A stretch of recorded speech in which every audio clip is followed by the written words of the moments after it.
Good evening and welcome to Woolfson and Tang Bookshop, Cafe and Gallery Space. We are, this is I think our 10th week, so we're very new and we're pleased to have such a full. There are brand so many colors, but every piece was small, and I didn't have a coat, and it was away down in the fall. I took a MA degree in London College of Communications in photojournalism. So I started going to the Peckham site by Dale, and then I knocked on the caravan doors, and there was a lady called Anne Stokes. She opened the door and she let me in, and she invited me to some family events, and then she also showed me all her family members, and she's kind of the reason why I got into the culture.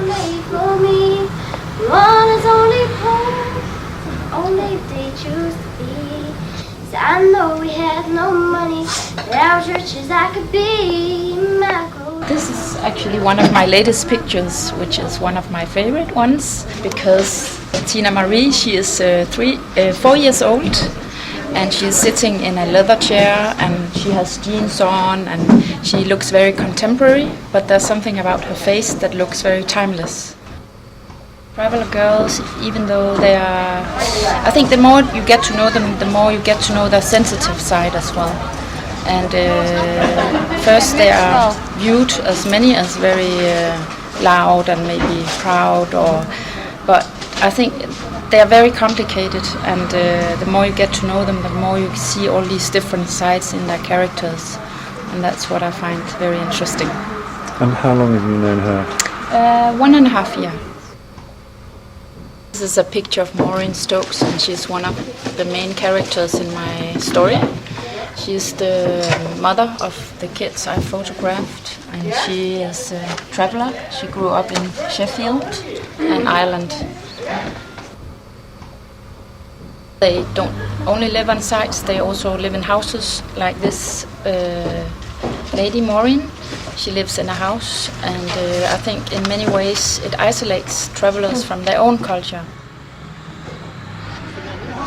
In the very beginning they're also isolated from mainstream society, so that makes it double kind of difficult for them to feel they belong to society. And that's why I feel maybe this picture is kind of nice, because she is sitting kind of behind a window and looking. She can't really look out because of the fog and the rain on the window, and I think for me it means that she is kind of in some ways a little isolated from the world, but at the same time she has such a lovely character, and that's why you begin to wonder, why is she isolated?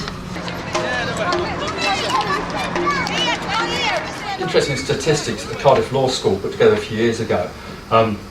It's been estimated that at the moment I think there's between about 4,000 to 6,000 families with nowhere to legally put their caravans in the UK at the moment.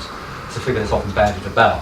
But at the same time, it's also been estimated that something like £18 million a year is collectively spent by local authorities across the country on eviction costs, clear-up costs and legal costs.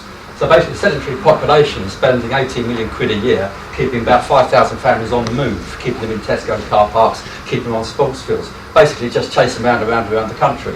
That's a big problem with society as well. It's not created by them, it's created by how mainstream society view them.